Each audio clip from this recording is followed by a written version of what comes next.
السلام علیکم ورحمۃ اللہ وبرکاتہ۔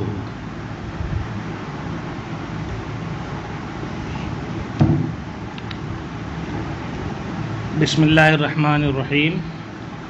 واما شرکۃ الصنائع فالخیاطان والصباغان یشترکان علی ان یتقبل الاعمال ویکون الکسب بینہما فیجوز ذلک وما يتقبله كل واحد منهما من العمل يلزمه ويلزم شريكه فإن عمل أحدهما دون الآخر فالكسب بينهما نصفان وأما شركة الوجوه فالرجلان يشتركان ولا مال لهما على أن يشتريا بوجوههما ويبيعا فتصح الشركة على هذا وكل واحد منهما وكيل الآخر فيما يشتريه فإن شرط أن يكون المشترى بينهما نصفين فالربح كذلك ولا يجوز أن يتفاضلا فيه وإن شرط أن يكون المشترى بينهما ثلاثا فالربح كذلك ولا تجوز الشركة في الاحتطاب والاحتشاش والاصطياد وما اصطاده كل واحد منهما او احتطبه فهو له دون صاحبه واذا اشترك ولأحدهما بغل وللآخر راوية يستقي عليها الماء والكسب بينهما لم تصح الشركة والكسب كله للذي استقى الماء وعليه اجر مثل الراوية ان كان العامل صاحب البغل وان كان صاحب الراوية فعليه اجر مثل البغل وكل شركة فاسدة فالربح فيها على قدر راس المال ويبطل شرط التفاضل وإذا مات أحد الشريكين أو ارتد ولحق بدار الحرب بطلت الشركة وليس لواحد من الشريكين أن يؤدي زكاة مال الآخر إلا بإذنه فإن أذن كل واحد منهما لصاحبه أن يؤدي زكاته فأدى كل واحد منهما فالثاني ضامن سواء علم بأداء الأول أو لم يعلم عند أبي حنيفة وقال إن لم يعلم لم يضمن۔ اب شرکت کی بقیہ دو قسموں کی گفتگو یہاں سے شروع کرتے ہیں۔ تیسری قسم تھی شرکت صنائع۔ اس کے لفظ سے آپ کو پتہ چل رہا ہوگا کہ یہاں شرکت جو ہے وہ صرف کاریگری میں ہے، کام کو انجام دینے میں ہے کہ ہم دونوں مل کر اس کو پورا کریں گے۔ تو یہ شرکت جو ہے کام کو انجام دینے میں ہے۔ اس کی مثال خود بیان کر رہے ہیں کہ فالخیاطان والصباغان، جیسے کہ دو درزی یا دو رنگریز شریک ہو جائیں اس بات پر کہ وہ کام کو قبول کریں گے اکٹھے۔ کام کو قبول کرنے کا مطلب کیا ہوا؟ یعنی دونوں مل کر کے کام انجام دیں گے۔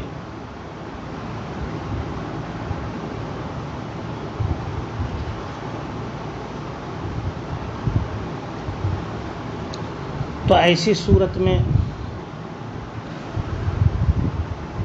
حکم یہ ہے کہ وَيَكُونُ الْكَسَبُ بَيْنَهُمَا، کہ جو کمائی ہوگی وہ ان دونوں کے درمیان تقسیم ہوگی۔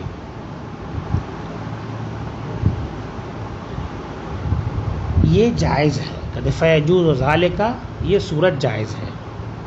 وَمَا يَتَقَبَّلُهُ كُلُّ وَاحِدٍ مِّنْهُمَا مِنَ الْعَمَلِ يَلْزَمُهُ وَيَلْزَمُ شَرِيكَهُ۔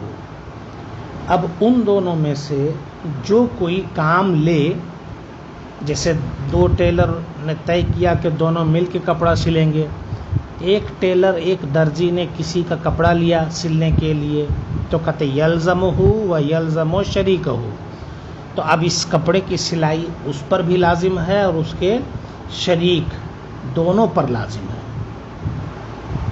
دونوں کو کام کرنا ہے۔ دیکھیے یہاں شرکت کس اعتبار سے ہوئی؟ کاریگری کے اعتبار سے، اسی لیے اس کو شرکت صنائع کہا۔ اب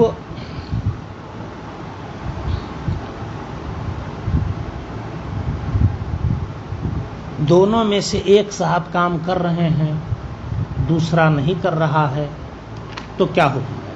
کہتے ہیں جو نہیں کر رہا ہے اس کو کہا جائے گا کہ کام کرو، اس سے مطالبہ کیا جائے گا کام کرنے کا، ٹھیک ہے، اور اس پر زبردستی کی جائے گی، تم کو کرنا پڑے گا، شریک ہو۔ یہ نہیں ہو سکتا کہ ایک شریک یہ کہے کہ جناب وہ نہیں کر رہا ہے، ہم ہی کر رہے ہیں، تو اب پورا نفع ہم ہی رکھ لیتے ہیں، جو اجرت ملے گی وہ پوری ہم رکھ لیتے ہیں، یہ نہیں کر سکتا۔ کام کرنے پر اس کو مجبور کرے، رہی بات اجرت کی تو کام کرے یا نہ کرے، اجرت بہرحال اس کو دینی پڑے گی۔ تو شرکت صنائع کا حاصل یہی نکلا کہ دونوں کے درمیان آدھا آدھا تقسیم ہوگا، جو کسب ہے، جو معاوضہ جو ملے گا سلائی کا، جو اجرت ملے گی، وہ دونوں کے درمیان آدھی آدھی تقسیم ہوگی۔ بہرحال نفع اور کسب میں دونوں نصف کے اعتبار سے شریک ہوں گے، کوئی ایک کام نہ کرے تب بھی وہ شریک ہوگا کیونکہ عقد ہو چکا ہے، اس لیے۔ چوتھی قسم ہے شرکت وجوہ۔ اس کا مفہوم یہ ہے کہ دو لوگ شریک ہوں آپس میں بزنس میں، لیکن دونوں میں سے کسی کے پاس مال نہ ہو، ہے نا، خالی ہاتھ دونوں، کہتے ہیں فالرجلان یشترکان ولا مال لہما، دو لوگ شریک ہوں اور ان کے پاس کوئی مال نہ ہو، تو شرکت کیسے ہوگی؟ کہتے ہیں الا ان یشتریا بوجوہہما، اس طور پر کہ دونوں میں سے ہر ایک اپنی اپنی وجاہت سے خریداری کریں اور بیچیں۔ کیا مطلب ہوا؟ یعنی اپنے اپنے تعلقات کو استعمال کریں، اپنے اپنے ذرائع اور وسیلے کو استعمال کریں۔ جیسے ہوتا ہے بازار میں بہت سارے لوگ مال خریدتے ہیں تو دکاندار یہ دیکھ کر کے دے دیتے ہیں کہ نہیں آدمی ٹھیک ٹھاک ہے، کام ہو جائے گا، یہ گڑبڑ نہیں کرے گا، تو یہ شرکت وجوہ کی صورت ہو جاتی ہے کہ ادھار مال لے لیا کہ ہم دیں گے نا بھائی آپ کو، ہم پر بھروسہ نہیں ہے، اس طور پر اور سودا بیچ کر کے پھر اسے واپس کرتے ہیں۔ تو یہاں چونکہ چہرے ہی دیکھ کر کے کام ہوتا ہے، اسی لیے اس کو شرکت وجوہ کہتے ہیں۔ اعلیٰ ان یشتریا بوجوہہما، کہ اپنے تعلقات سے خریداری کریں، ویبیعا، اور بیچیں، تو یہ شرکت بھی اس طور پر درست ہے۔ وکل واحد منہما وکیل الآخر، اور دونوں میں سے ہر ایک دوسرے کے وکیل ہوں گے اس چیز میں جس کو وہ خریدے۔ مطلب کیا ہوا کہ ایک خریداری کرے گا تو گویا آدھا اس کے اپنی طرف سے ہوگا اور آدھا اس کے شریک کی طرف سے ہوگا، اور یہ اپنے شریک کا وکیل بن کے خریداری کرے گا۔ فَإِن شَرَطَ أَن يَكُونَ الْمُشْتَرَى بَيْنَهُمَا نِصْفَيْنِ فَالرِّبْحُ كَذَلِكَ۔ اس شرکت میں جو نفع ہے وہ سامان جو بیچ رہے ہیں اس کے اعتبار سے تقسیم کرتے ہیں۔ مطلب یہ ہوا کہ دونوں نے آدھا آدھا مال کا جگاڑ کیا تو نفع بھی آدھا آدھا بڑھ جائے گا، اور ایک نے 3/4 مال کا انتظام کیا، دوسرے نے 3/4 کا انتظام کیا، ایک نے 1/4 کا انتظام کیا، تو نفع میں بھی اس کو 3 گنا ملے گا، اس کو 1 ہی گنا ملے گا۔ اب اگر یہ کہتا ہے آدھا مال دیا اور کہتا نہیں میں 2/3 لوں گا نفع، تو یہ غلط ہے، یہ شرط نہیں مانی جائے گی۔ جو جتنے کیا بولتے ہیں خرید کی ہوئی چیز جو جتنی ملائے گا شرکت میں، نفع میں بھی وہ اتنا ہی شریک ہوگا، اسی کو کہتے ہیں فَإِن شَرَطَ كُلُّ وَاحِدٍ أَن يَكُونَ الْمُشْتَرَى بَيْنَهُمَا نِصْفَيْنِ، اگر دونوں شرط لگاتے ہیں کہ خریدی ہوئی چیز دونوں کے درمیان نصف نصف ہوگی، فالربح كذلك، تو نفع بھی اسی طور پر نصف نصف ہوگا، ولا يجوز ان يتفاضل فيه، اور یہ جائز نہیں ہوگا کہ اس میں وہ تفاضل سے کام لیں، یہ درست نہیں ہوگا کہ ان میں سے تفاضل اور زیادتی سے کام لیں۔ وَإِن شَرَطَ أَن يَكُونَ الْمُشْتَرَى بَيْنَهُمَا ثَلَاثًا،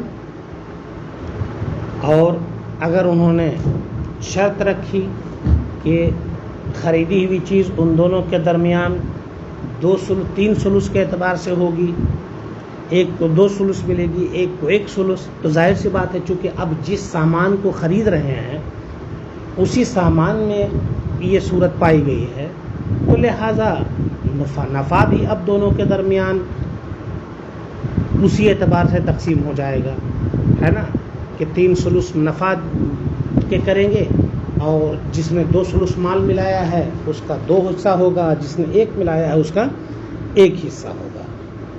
یہاں تک گفتگو ہو گئی تینوں شرکتوں کی۔ اب یہاں سے کچھ ایسی شرکتوں کی گفتگو کر رہے ہیں جو فاسد ہیں۔ تو اب یہاں سے شرکت فاسدہ کی صورتوں کا بیان کر رہے ہیں، اور اس کے لیے آپ یہ سمجھ لیں کہ جو چیزیں مباح ہوتی ہیں کہ جو قبضہ کر لے وہ چیز اسی کی ہو جاتی ہے، تو ایسی چیزوں میں شرکت جائز نہیں ہوتی، نہ اس میں وکالت کسی کی طرف سے ہو سکتی ہے، جس نے قبضہ کیا وہ اسی کی ہو گئی، ٹھیک ہے۔ تو اب کچھ چیزیں ایسی ہیں اس میں کہ جس میں شرکت کا معاملہ پایا جا سکتا ہے، لیکن اس کی صورتیں انشاءاللہ آگے چل کر کے آئیں گی۔ فرماتے ہیں ولا تجوز الشرکۃ فی الاحتطاب، احتطاب بولتے ہیں لکڑی چننا جمع کرنا، احتشاش بولتے ہیں گھاس کاٹنا گھاس جمع کرنا، اصطیاد بولتے ہیں شکار کرنا۔ تو لکڑی چننے میں جیسے جنگل گیا لکڑیاں چن کر لے آیا، یا گھر سے نکلا گھاس کاٹ کر لے آیا، یا جنگل گیا شکار کر لیا پرندے یا وغیرہ جو بھی ہو جنگلی جانوروں کے، ان کا شکار کیا، تو اس میں شرکت درست نہیں۔ 2 آدمی شرکت کر کے یہ کام کرنا چاہیں تو درست نہیں ہے۔ وَمَسْتَعَدَهُ كُلُّ وَاحِدٍ مِّنْهُمَا، اور اگر شرکت کر بھی لی تو دونوں میں سے جس نے بھی شرکت کی، جس نے جس چیز کی شرکت کی یا جس نے لکڑی جمع کیا فَهُوَ لَهُ، تو اسی کی ہوگی، دون صاحب ہی، نہ کہ اس کے ساتھی کی۔ لیکن کچھ صورتیں اس میں ہیں، وہ یہ ہے کہ آج کے دور میں گھاس بھی ایک اعتبار سے تجارت ہے، اس کو بھی لوگ خریدتے بیچتے ہیں، ہے نا۔ تو اب ایسی صورت میں اگر خرید کر کے دونوں مل کر کے خرید رہے ہیں اس کے بعد بیچ رہے ہیں تو یہ حیثیت دوسری ہو جائے گی، اب یہ مباح میں سے نہیں رہا۔ یہی حال لکڑیوں کا بھی ہے کہ لوگ خریدتے بھی ہیں اور بیچتے بھی ہیں، تو اس کی حیثیت الگ ہو جائے گی۔ اسی طریقے سے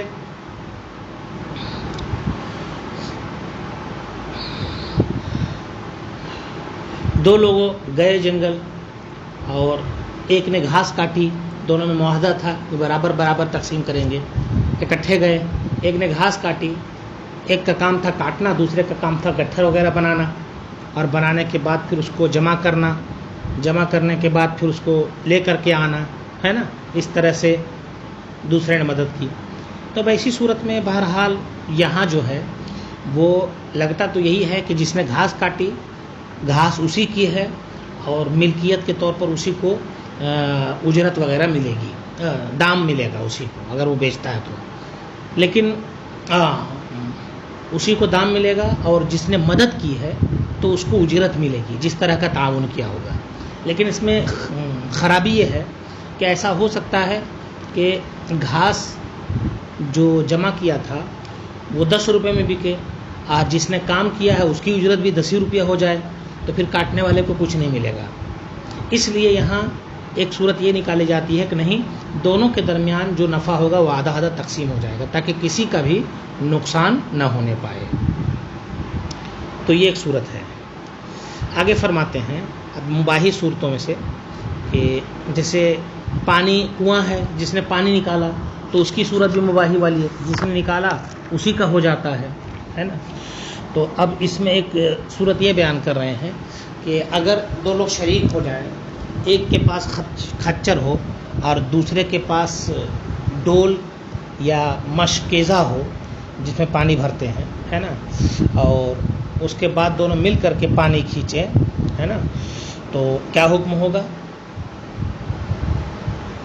تو کہتے ہیں اگر دونوں مل کر کے کھینچ رہے ہیں اس طور پر کہ ایک کا کھچر استعمال ہو رہا ہے، دوسرے کا ڈول استعمال ہو رہا ہے، تو ایسی صورت میں یہ اگر رکھتے ہیں کہ ہم لوگ کمائی برابر برابر کریں گے تو یہ شرکت درست نہیں ہے۔ تو کیا ہوگا؟ کہتے جو کچھ بھی کمائی ہوگی وہ اس شخص کے لیے ہوگی جس نے پانی اس سے کھینچا ہے۔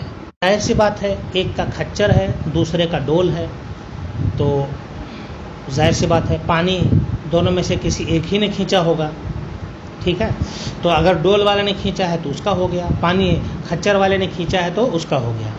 اصل میں یہ چیزیں تھوڑی کم سمجھ میں آئے گی، اس کو یوں سمجھیے جیسے ہمارے علاقے میں پانی کا ٹینکر آتا ہے نا، بعض علاقوں میں پانی بھر کر کے لوگ بیچتے ہیں، 300 روپے ٹینکر اس طریقے سے بیچتے ہیں، ہے نا، بعض جگہوں پر کم زیادہ اس طرح ہوتا ہے۔ تو پرانے زمانے میں اسی طریقے سے ہر جگہ پانی کا انتظام نہیں ہوتا تھا، تو جہاں پانی کا انتظام ہوتا تھا وہاں سے لوگ کھچر میں لاد کر کے اور لاتے تھے، وہی ایک سواری تھی استعمال کرنے کی، گدھا یا کھچر، تو اس میں لاد کر کے لاتے تھے اور بیچتے تھے۔ تو اب پتہ چلا ایک کا کھچر ہے دوسرے کا ڈول ہے، تو پانی کھینچ کر کے لا کر بیچ رہے ہیں اور دونوں کہتے ہیں برابر شریک ہوں گے، تو کھینچا کس نے ہے یہ دیکھا جائے گا، مالک وہی ہے پانی کا، اور دوسرا جو ہے وہ معاون ہوگا، تو لہٰذا جس چیز کا اس نے استعمال کیا ہے، جو چیز اپنی اس نے دی ہے، اس کی جو اجرت ہوگی اس کو ملے گی۔ یہ صورت ہے۔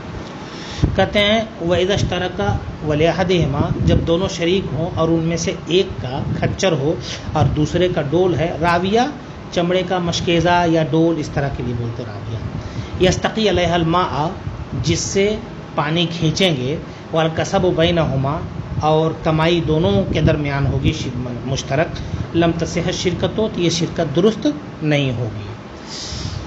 والکسب کلہ للذی استقی، اور یہ لم تصح الشرکت، شرکت تو درست نہیں ہوگی، تو پھر جو کمائی ہے وہ کس کی ہوگی؟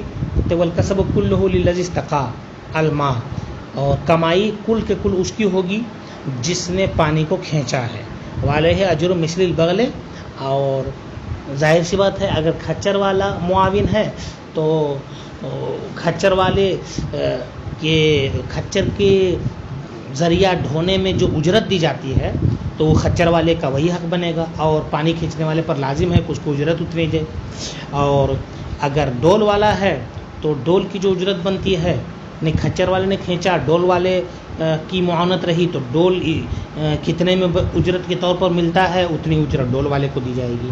یہ صورت حال ہے۔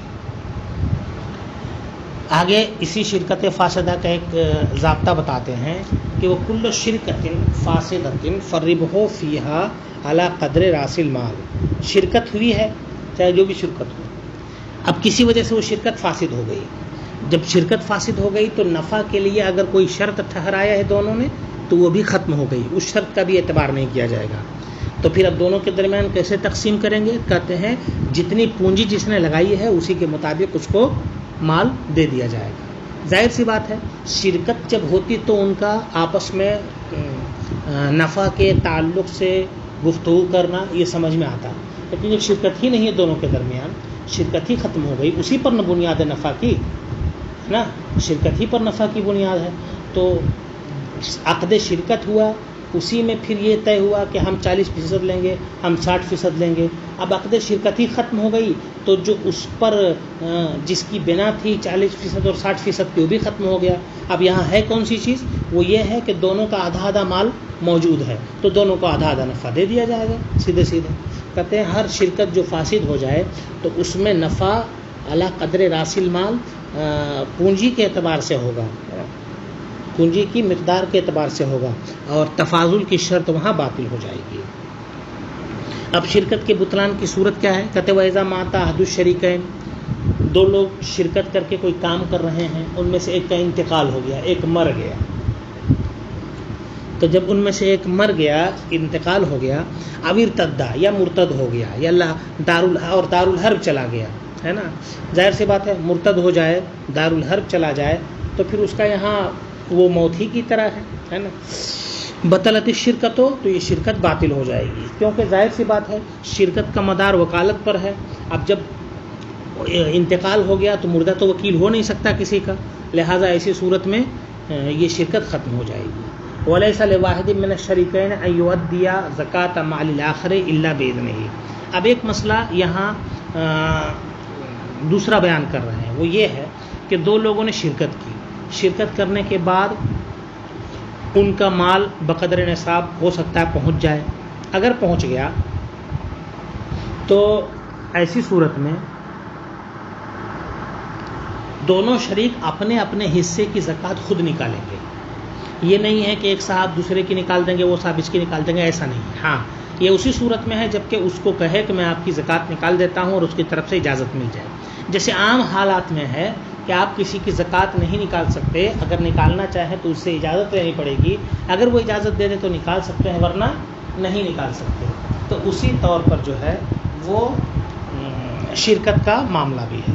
کہتے ہیں وَلَيْسَ لِوَاحِدٍ مِّنَ الشَّرِيكَيْنِ، شریکین میں سے کسی کے لیے یہ جائز نہیں کہ وہ دوسرے أَن يُؤَدِّيَ زَكَاةَ مَالِ الْآخَرِ، دوسرے کے مال کی زکوٰۃ نکال دے.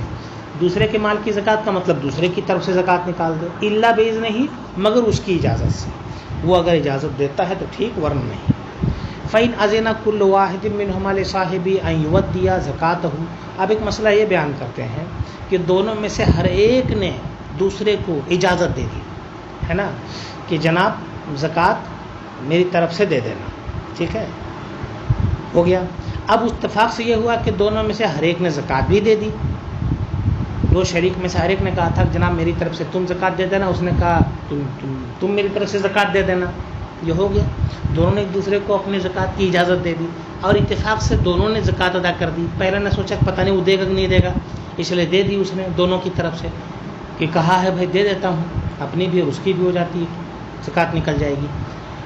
دوسرے نے سوچا پتہ نہیں وہ دے گا کہ نہیں دے گا، اس کو خبر نہ ہوئی مثال کے طور پر، یا وہ بھی گئی ہو، اس نے بھی نکال دی دونوں کی طرف سے زکوٰۃ، تو کیا حکم ہوگا؟ تو کہتے ہیں کہ پہلے نے جو زکوٰۃ دی ہے نا، پہلے نے جو زکوٰۃ دی تو وہ تو دونوں کی طرف سے ادا ہو گئی، کیونکہ اس کو اجازت تھی دوسرے کی طرف سے، تو اپنے کی طرف سے اصیل تھا اور دوسرے کی طرف سے وہ اجازت یافتہ تھا، اس کا وکیل بن کر کے اس نے اس کی زکوٰۃ نکال دی، ہو گیا کام. اب دوسرا جو دے رہا ہے تو اس کا اپنا بھی نفلی ہوا ہے نا، اور دوسرے کی طرف سے بھی نفلی ہی ہے. کیوں؟ اس لیے کہ دوسرے کی بھی زکوٰۃ ادا ہو چکی ہے، تو گویا دوسرے کی زکوٰۃ بھی اس نے نفلی ادا کر دی. اب یہ ہے کہ معاہدہ یہ ہوا تھا کہ واجبی زکوٰۃ جو ہے، زکوٰۃ فرض، وہ ادا کرنا ہے، اور اس نے جو ادا کیا دوسرے والے نے وہ زکوٰۃ نفل ہے، تو اس کی تو اجازت تھی نہیں اس کو، لہٰذا اب دوسرا والا شخص جو دونوں کی طرف سے زکوٰۃ دے رہا ہے، تو اپنا مال تو اس کا نکلا، اس کی اپنی مرضی سے ہے. اور رہی بات پہلے والے کی طرف سے بھی جو اس نے زکوٰۃ دے دی، تو چونکہ یہ زکوٰۃ ہے نہیں، وہ اپنی دے چکا ہے، یہ نفلی ہو گئی اور نفلی کی اجازت نہیں تھی، لہٰذا دوسرے والا پہلے والے کو جتنا اس کے مال سے زکوٰۃ نکالا ہے اتنے کا تاوان دے گا، کیونکہ جس چیز کی اجازت تھی دوسرے والے کو اس نے نہیں کیا، اس کے خلاف کیا ہے. یہ صورت ہے. یہی امام اعظم کے نزدیک ہے کہ دوسرے والے کو پتہ ہو یا نہ ہو اس کا اعتبار نہیں ہے، بہرحال اس کی طرف سے ادا کی گئی زکوٰۃ نفلی ہو جائے گی. کہتے ہیں فَإِنْ أَذِنَ كُلُّ وَاحِدٍ مِّنْهُمَا، دونوں میں سے ہر ایک نے دوسرے کو اجازت دے دی کہ وہ اس کی زکوٰۃ ادا کر دے، فَأَدَّى كُلُّ وَاحِدٍ مِّنْهُمَا، دونوں میں سے ہر ایک نے ادا کر دی زکوٰۃ، فَالثَّانِي ضَامِنٌ، تو دوسرا ضامن ہوگا، دوسرا بعد میں جو زکوٰۃ دے رہا ہے وہ ضامن ہوگا، پہلے والے وہ اس کی زکوٰۃ کی رقم جو اس نے دی ہے تو چونکہ اس کی ادا ہو گئی لہذا واپس کرے. سواء علم بأداء الاول او لم يعلم، عامضی کہ اس کو پہلے کی ادائیگی کی خبر تھی کہ پہلے والے نے دے دی ہے، شریک اول نے دے دی ہے، او لم يعلم، یا اسے اس کی خبر نہ ہو، امام اعظم کے نزدیک رحمہ اللہ. اور صاحبین فرماتے ہیں ان لم يعلم، اگر اسے نہیں پتا تھا تو ضمان نہیں دے گا. لیکن ان کے بیان کرنے کے انداز سے صاف سمجھ میں آ رہا ہے کہ فتویٰ جو ہے وہ امام اعظم کے قول پر ہے. یہاں آ کر کے گفتگو پوری ہو جا رہی ہے شرکت کی. اب انشاءاللہ کل مضاربت کی گفتگو شروع کریں گے.